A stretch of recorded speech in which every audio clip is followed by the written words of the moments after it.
بڑی زبردست حدیث ہے جی، بڑی رکت انگیز حدیث ہے. اس کو ورڈ بائی ورڈ پڑھنے کے مزہ میں آپ کو ورڈ بائی ورڈ پڑھ کے سناتا ہوں. معاذ ابن جبل کہتے ہیں کہ ایک روز رسول اللہ صلی اللہ علیہ وآلہ وسلم ہمیں نماز فجر پڑھانے کے لیے تشریف نہ لائے. قریب تھا کہ ہم سورج کے طلوع ہونے کا مشاہدہ کر لیتے، یعنی بالکل سورج طلوع ہونے کے قریب تھا. پھر آپ صلی اللہ علیہ وآلہ وسلم بہت تیزی سے تشریف لائے، چنانچہ نماز کے لیے اقامت کہی گئی اور نبی علیہ السلام نے بڑی مختصر سی نماز فجر پڑھائی. جب آپ صلی اللہ علیہ وآلہ وسلم نے سلام پھیرا تو بآواز بلند فرمایا، اپنی جگہوں پر ایسے ہی بیٹھے رہو. پھر آپ صلی اللہ علیہ وآلہ وسلم نے ہماری طرف متوجہ ہو کر فرمایا، میں ابھی تمہیں بتاتا ہوں کہ میں تمہیں نماز پڑھانے کے لیے کیوں نہیں آیا، یعنی میں اتنا لیٹ کیوں آیا، اس کی ریزن بتاتا ہوں. میں رات کو بیدار ہوا، وضو کیا، جس قدر مقدر میں تھا میں نے نماز پڑھی. مجھے نماز میں اونگ آنے لگی، حتیٰ کہ وہ مجھ پر غالب آ گئی. تب میں نے اپنے رب کو بہترین صورت میں دیکھا، خواب کے اندر.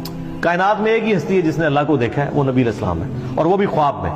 ہاں، جنت میں سب لوگ دیکھیں گے لائف انشاءاللہ، جیسا کہ اس کی شان کے لائق ہے.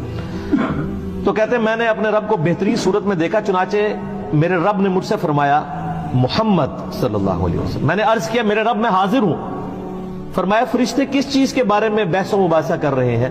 میں نے عرض کیا، میں نہیں جانتا. یعنی خواب میں انہوں نے دیکھا کہ فرشتے کو آپس میں گفتگو کر رہے ہیں، لیکن نبی اسلام کو آواز نہیں آ رہی تھی، صرف ان کی آپس میں بحث و تکرار نظر آ رہی تھی. تو کہتے ہیں میں نے کہا، یا اللہ میں نہیں جانتا. اللہ تعالیٰ نے 3 مرتبہ ایسے ہی فرمایا.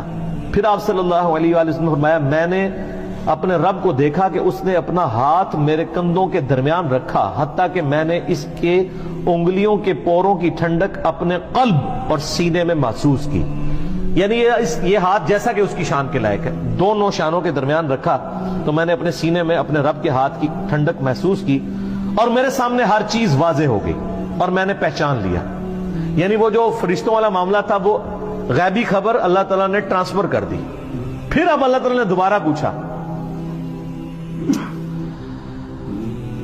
محمد، میں نے عرض کیا، میرے رب میں حاضر ہوں. فرمایا، مقرر فرشتے کس چیز کے بارے میں بحث کر رہے تھے؟ میں نے عرض کیا، گناہ مٹا دینے والے اعمال کے بارے میں. تو اللہ نے فرمایا کہ محمد وہ کیا ہیں؟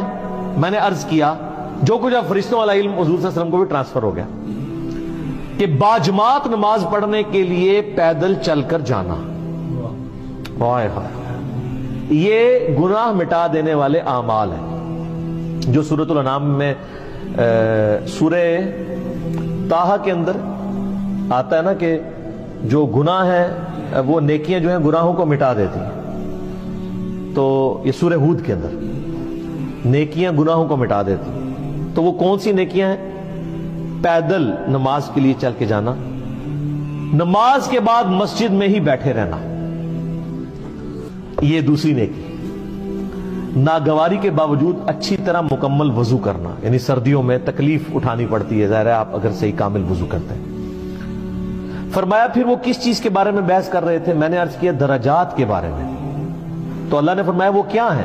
میں نے عرض کیا، کھانا کھلانا، کسی غریب کو کھانا کھلانا، نرمی سے بات کرنا، یعنی اگر کسی کو آپ نے کچھ دینا نہیں ہے، کم از کم اسے جھڑک تو نہ دے، بلکہ نرمی سے بات کریں.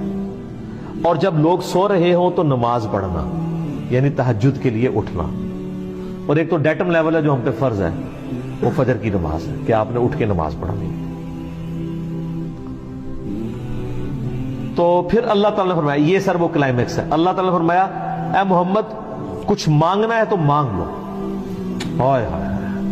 اب نبی علیہ السلام نے جو اپنے رب سے مانگا ہے وہ ہے اصل میں دعا. اور اسی دعا کی وجہ سے اسی حدیث میں آتا ہے کہ نبی علیہ السلام نے فرمایا کہ تمہارے نبی کا یہ خواب سچ ہے، اس کو یاد کر لو اور لوگوں تک پہنچاؤ. اس لیے کہ سبحان اللہ کہیں، اس لیے کہ جو میں نے مانگا نا وہ بھی اپنے رب سے مانگے. اور یہ دعا الحمدللہ میں نے 1994 میں یاد کر لی تھی، جب میں FSC میں تھا، 8 سے 25 سال پہلے، جب مجھے پہلی دفعہ یہ دعا پتہ چلی تھی. اللہم انی اسألک فعل الخیرات وترک المنکرات وحب المساکین وان تغفر لی وترحمنی واذا اردت فتنة فی قوم فتوفنی غیر مفتون واسألک حبک وحب من یحبک وحب عمل یقربنی الی حبک. اللہم انی اسألک فعل الخیرات، اے اللہ میں تجھ سے نیک اعمال کا سوال کرتا ہوں کہ میں نیک عمال کروں، وترک المنکرات، اور تمام گناہوں کو چھوڑ دینے کا سوال کرتا ہوں، وحب المساکین، اور مسکینوں کی محبت۔ یعنی جو کچھ فرشتوں کی بحث تھی اور حضور علیہ السلام نے جواب دیا، اسی وقت آپ نے اس کو دعا بنا لیا۔ وَأَن تَغْفِرَ لِي وَتَرْحَمَنِي، اور یہ کہ تو مجھے بخش دے اور مجھ پہ رحم فرما۔ وَإِذَا أَرَدْتَ فِتْنَةً فِي قَوْمٍ فَتَوَفَّنِي غَيْرَ مَفْتُونٍ، اور اگر تو کسی قوم کو فتنے میں مبتلا کرنے کا ارادہ کرے تو یا اللہ مجھے فتنے سے بچا لینا۔ لوگ تو کہتے ہیں نا جی وہ اللہ تعالیٰ سے یہ دعا نہیں کرنی چاہیے، اللہ تعالیٰ سے کہنا چاہیے صبر مانگنا چاہیے۔ نہ، اللہ تعالیٰ سے پہلی دعا یہ کرنی چاہیے کہ اللہ تعالیٰ ہمیں فتنے میں مبتلا ہی نہ کر، اور اگر تو نے میری ڈیسٹنی میں لازمی رکھا ہے اس آیت کے تحت کہ وَلَنَبْلُوَنَّكُمْ بِشَيْءٍ مِّنَ الْخَوْفِ، تو پھر اگر مجھے یہ کرنا چاہتا ہے تو پھر مجھے ثابت قدم رکھ۔ پہلی دعا یہ ہے وَإِذَا أَرَدْتَ فِتْنَةً فِي قَوْمٍ فَتَوَفَّنِي غَيْرَ مَفْتُونٍ، اے اللہ مجھے فتنوں سے بچانا۔ اللہم انی اسألک حبک، اے اللہ میں تجھ سے تیری محبت کا سوال کرتا ہوں، وحب من یحبک، اور میں ہر اس شخص کی محبت تجھ سے مانگتا ہوں جس سے تو محبت کرتا ہے، یعنی سارے انبیاء کی محبت، اہل بیت کی، صحابہ کی، نیک لوگوں کی۔ اللہم انی اسألک حبک وحب من یحبک وحب عمل یقربنی الی حبک، اور میں اللہ ہر اس عمل کی محبت تجھ سے مانگتا ہوں جو مجھے تیرا قرب عطا کر دے، یعنی میرا ہر عمل ایسا ہو کہ جو مجھے تیرے قریب کر۔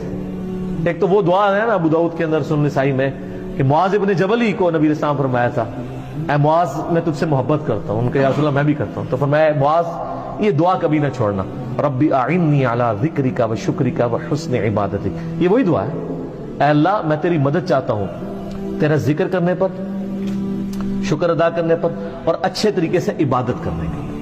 اور نسائی میں الفاظ ہیں اللہم کے ساتھ، یہ دونوں الفاظ ٹھیک ہے، ربی اعنی اور اللہم اعنی، دونوں الفاظ سنت سے ساتھ۔ تو یہ دعا کی، پھر نبی علیہ السلام نے فرمایا یہ خواب حق ہے، اسے یاد کر لو اور دوسروں کو بھی بتایا۔